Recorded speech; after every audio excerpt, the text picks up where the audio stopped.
All right, what's going on, everyone? I want to welcome you all to the new fundamentals series that I'm going to be running on this channel for probably the next couple of months. And what I plan to do is basically cover in this series what I believe to be the main primary basics for all of the beginners out there who are wanting to build muscle, gain strength, and also for those of you who may not be quite so new to lifting, but maybe haven't yet been able to really pin down what the true fundamentals are, just because there's so much information out there now. So I'm basically going to split this up into 5 or 6 videos. So we're going to start by doing 2 videos on training. Then I'm going to do 2 or 3 on nutrition. And the first one is going to be on how to build muscle, how to diet to build muscle. The second one is going to be on how to diet to lose fat.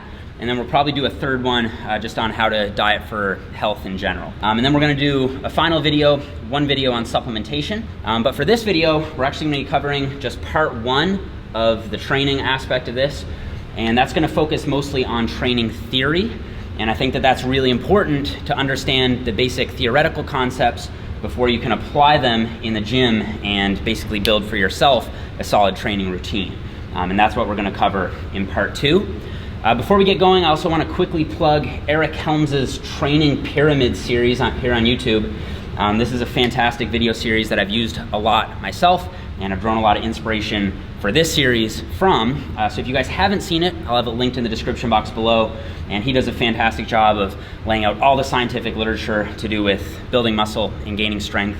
So it comes highly recommended. So without further ado, let's dig into part 1, training theory, the fundamentals series. All right, so guys, as you'll see, in my effort to be mildly original with this content, I decided to set up the training fundamentals as a ladder. So we'll quickly go through this. Here at the bottom, you've got sustainability as the first rung of the ladder. And then on these 2 sides, the 2 uprights of the ladder, you have the 2 components of sustainability. You can think of them as the pillars of sustainability, and they are safety and enjoyment. Then rung number 2, you've got effort. Rung 3, you've got POP, which stands for progressive overload and prioritization. And then up at the top, the 4th rung, we have the acute training variables, which we're going to get to in part 2. So this will be covered in part 2 of this video. So we're going to cover all of these basics in this video, and then all the acute variables in the second video, which includes things like training volume, intensity, rest periods, tempo, exercises, training splits, and all that stuff. So first, let's cover this first upright over here, which is safety. It may sound boring, and it is, but trust me, if you do neglect it, you will regret it, I think, down the road. And I think it's really important to cover safety first, especially for all of our beginner viewers. So there are 3 main components, I think, to safety within the context of weight training to build muscle. And they are to have good form, to select proper weights, or appropriately selected weights, and then also to ensure adequate recovery. So as far as good form goes, basically what we're talking about here is to control the negative. So you need to have eccentric control. You'll see a lot of people say doing a bench press, they'll allow the weight to just basically fall down and then rely on the assistance of their spotter to get the weight up. That is not good form. With good form, you want a controlled eccentric, which is typically around a 2-second count for the negative, or at least be lowering it under your own control, not under the control of gravity. To control the negative, and the other aspect of good form is to have a full range of motion. So doing quarter reps, half reps, while they can have their place, I think that for beginners, you want to focus on taking the movement through the full range of motion. Properly selected weights refers to not using weight that's too heavy, also not using weight that's too light. This can be a little difficult for a beginner to find out, so you may have to use some trial and error to figure out what an appropriate weight is for you. General rule of thumb for beginners, we have the 2 for 2 rule. So this basically means if for 2 weeks in a row, you can perform 2 more reps on your last set of a given exercise, then it's time to increase the weight. So let's just say, as an example, you're doing 3 sets of 10 on the bicep curl, and you're using 20 pounds. Let's say you complete that 10th rep for the first week, or rather, you're supposed to do 3 sets of 10, but you can easily do 12 reps, or you can do 12 reps. Then the next week, you find that you can do 12 reps again. It's now time to increase that weight for your 3 sets of 10. if that makes sense. The third aspect of safety is ensuring adequate recovery. There are several facets to this. The first being ensuring that you have adequate rest days. So for beginners here, I recommend 1 day on, and 1 off. This of course will be individual, but let's just say you're running an upper-lower split. You can train upper body, rest for a day, lower body, rest for a day, and then repeat that cycle through. That's a great example for beginners, and this just ensures that your joints and ligaments, your soft tissues, as well as your muscles themselves are recovering in between those sessions. This is going to be very individual, so for example, people with maybe more of an athletic background can certainly get away with a higher training frequency than this, and that's why I think it's important to listen to your body. So if you're noticing that you're a little more sore than usual, maybe you have a little more aches and pains than you typically have, I think it's important to listen to that feedback. And if you're especially feeling any injurious pain, where you think you're at an increased risk of injury, I think it's especially important to take a big picture, long-term approach to this and consider just taking an extra rest day, allowing yourself to heal up, or maybe just doing some light cardio or something like that to allow yourself to recover. Sleep is another really important aspect of recovery. I think that this is undermined quite a lot amongst trainees, especially those of us who are really busy. However, I think the scientific literature has strongly shown that getting 7 to 8 hours of sleep per night is significantly better for both performance and body composition than just getting 5 to 6 hours per night. So if you can get those extra couple of hours, I think it's definitely a good idea, and it's definitely going to help out your progress in the gym. On a side note, there is some evidence to support that sleeping even more, so say 9 to 10 hours per night, will improve athletic performance, particularly in the case of sprinters. Whether or not this will translate into improved body composition or strength and hypertrophy gains, I think remains to be seen. But the bottom line is if you can squeeze in more sleep, it certainly is a way to improve your recovery and expedite your progress. The fourth aspect to recovery, I think, is nutrition. And this is a topic we're gonna get to in another video, so I'll save that for that.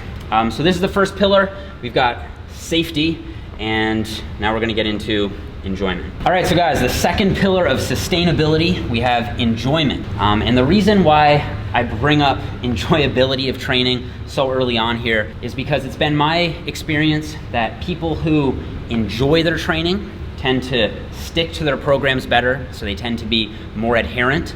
And not only that, they also tend to push themselves harder on their training program. So I think that a lot of beginners are really chasing that perfect, optimal training program that's gonna get them the results as quickly as possible. And I don't think that there's anything necessarily wrong with that mindset. But I think that if we're gonna focus on sustainability, we really do need to take a big picture, long-term approach. And I think that in order for that to be really truly successful for most people, you really do have to enjoy your training on some level. Now, I know some people really don't like training at all, and there's probably nothing that's gonna make them really enjoy weight training. And for those people, you may wanna think of it as designing yourself a routine that's just gonna suck less. And one simple way to do this is just by making your workouts more efficient.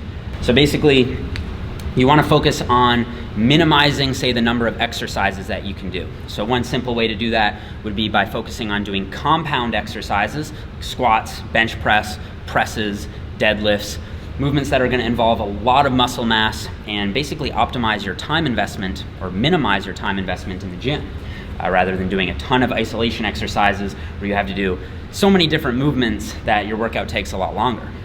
You also may want to consider doing, say, full body training, where you may only have to be in the gym 2 or maybe 3 times a week, rather than, say, 4 or maybe 5 times a week like you'd see on a split routine. Ultimately, I think that enjoyability is very important for having a sustainable approach to your training over time. And a lot of this is going to come down to personal preference and personality. And 2 important points I'd like to bring up here are the idea of variety and consistency. In my experience, especially my coaching experience, I've noticed that a lot of people really do like to switch things up quite frequently. It keeps their training more interesting, and it keeps them having a higher level of enjoyability with their training.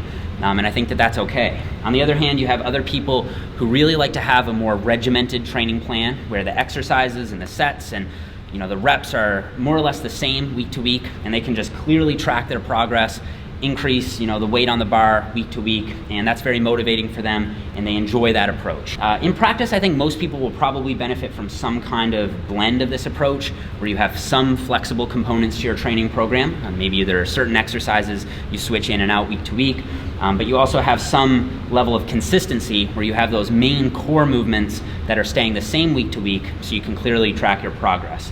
Which is something we're gonna get to once we get to the third run. Another thing that I'd like to bring up here is the bro stuff. So this includes things like drop sets, supersets, maybe some forced reps. These techniques that guys just really find to be fun in the gym, and they can sometimes get a bad rap from some members of the scientific community, and I'm assuming that's because they can sort of detract from a general focus on progression. However, in my experience, this can make training a lot more enjoyable. These methods do have some empirical support, and so I see nothing wrong with doing some things like drop sets, supersets, occasionally, as long as that doesn't take the central focus of your routine.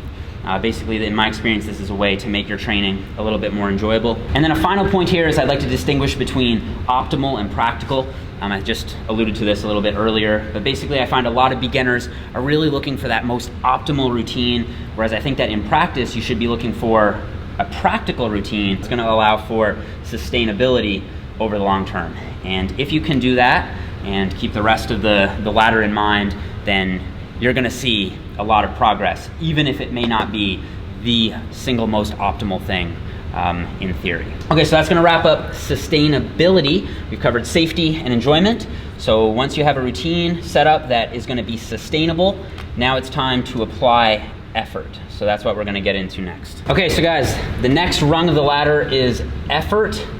And basically what I mean by effort is you're working hard enough when you're training. And the reason that I rank this so early on in the ladder is because I see so many people, like I've said, who are chasing that optimal routine, but they're just simply not pushing themselves hard enough in the gym. And I did a video with my girlfriend Stephanie on the channel about this, and I'll just link it up here in the cards somewhere if you haven't seen it. But the main finding was that so many people who are training in the gym basically just aren't pushing themselves hard enough, I think, to see significant hypertrophy gains. And people are leaving way more reps in the tank than I think they should be. And in that study, I think they basically found that I think something like 20% of trainees were leaving 10 reps or more in the tank on the bench press. And so this is just not enough exertion, I think, to see significant hypertrophy, even if the rest of the stuff is designed in the most scientific and most optimal way. So I think that you need to work hard. You need to have a mindset that's going to allow you to go in the gym and put in that work. And in all of my training experience as an athlete and as a coach, I've never really come across a routine that's so optimal on paper that it can allow you to get away with having to put in the work. So I think that as a general guideline, you basically, I don't think, want to be leaving a whole lot more than 3, maybe 4 reps in the tank for most of your sets. So basically what this means is you think you could have gotten 3 more reps with a certain weight. So let's just say you're doing a bicep curl. Let's say you go to 15 reps and then you can't possibly crank out that 16th rep. That would mean that you have no reps left in the tank. If you were to stop at rep 12, that would basically mean you have 3 reps in the tank. I don't think that all sets should be taken to failure.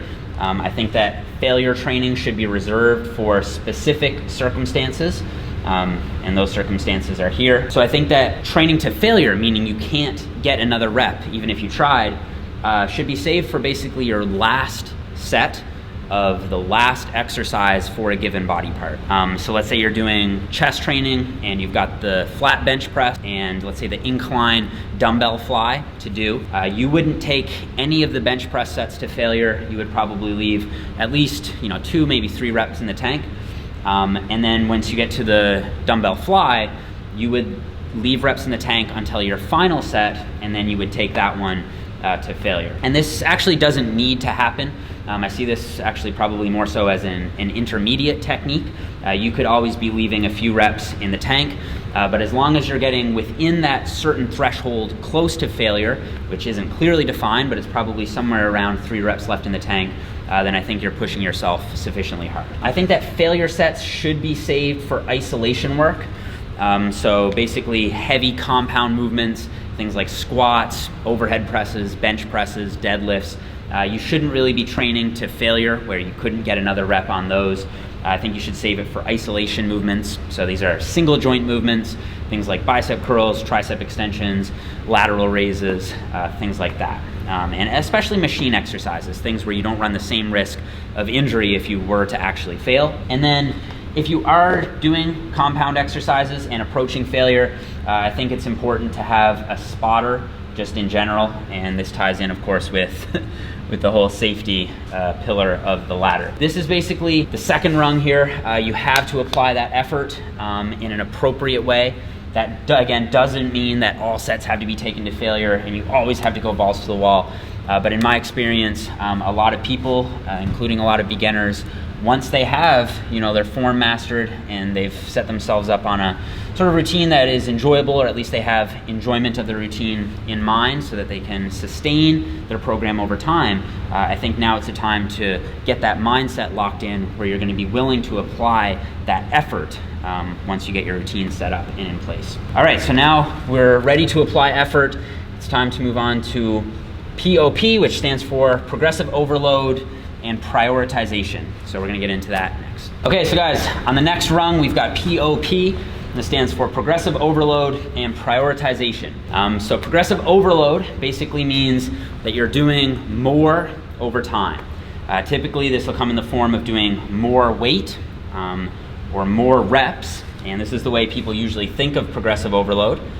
So if you're doing, let's say, 100 pounds on the bench press in week 1, and you're doing 105 pounds on the bench press in week 2 for 10 reps each, 10 reps and 10 reps, that would be progressively overloading the weight. If you're doing 100 pounds the first week and then 100 pounds the second week, but you're doing 10 reps the first week and you do an extra rep, so you do 11 reps in the second week, that would be a form of progressive overload.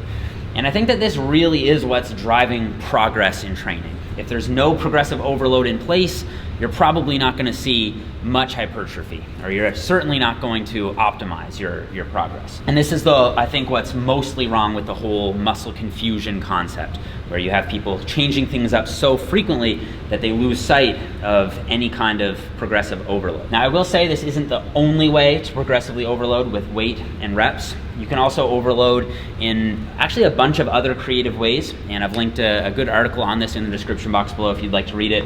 But quickly, you can also overload efficiency. One way to do this would be to maybe use the same weight and use even the same reps, but you just shorten your rest period between those sets. So say instead of resting maybe 2 minutes between sets, you'd rest only 1.5 minutes. And as such, you're making your workout shorter, and you're also making it a little bit harder because you don't have quite as much time for recovery between sets. That's one way to apply overload. You can also overload exertion. So one way to do this would be by, say, slowing down the tempo of the movement. So say you're doing 100 pounds here in week 1, and week 2 still doing 100 pounds, but now you're controlling the negative a little bit better. So maybe instead of having a 1 second negative, now you have a 1.5 seconds or a 2 second negative. And that's something that you can't necessarily measure quite that closely, and I don't think you need to, but certainly I think you can overload form or overload lifting tempo in this way. But as long as some overloading stimulus is in place, I think you've got the main thing covered. So prioritization, I covered here mostly because it creates a neat acronym to make POP a rung over here. But I do think it is a very important thing that a lot of beginners don't realize, or they tend to neglect the importance of it. And it ties in very closely to the concept of specificity. But the main idea here is that you want to prioritize according to what your goals are. So if your goal is to increase your bench press, then you need to put a focus in your training on increasing your bench press.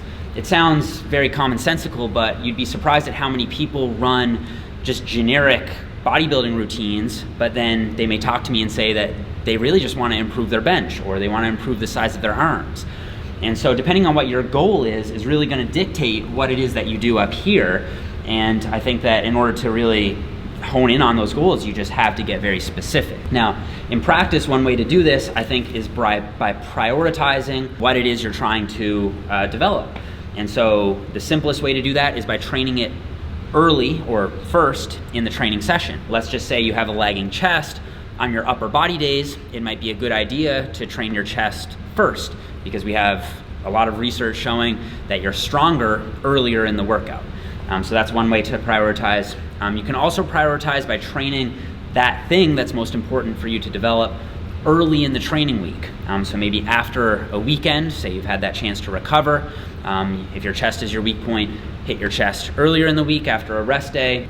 Or if you have general fitness goals, but maybe your primary goal is to build your chest, you may want to at least space it apart from, say, a heavy leg day, so that you're not feeling really fatigued going into that chest workout. So those are just a couple examples of how you can apply prioritization through the principle of specificity. And that's really all I have to say about POP. Progressive overload is, I believe, the single most important factor driving hypertrophic adaptations. And so this is a very, very important one.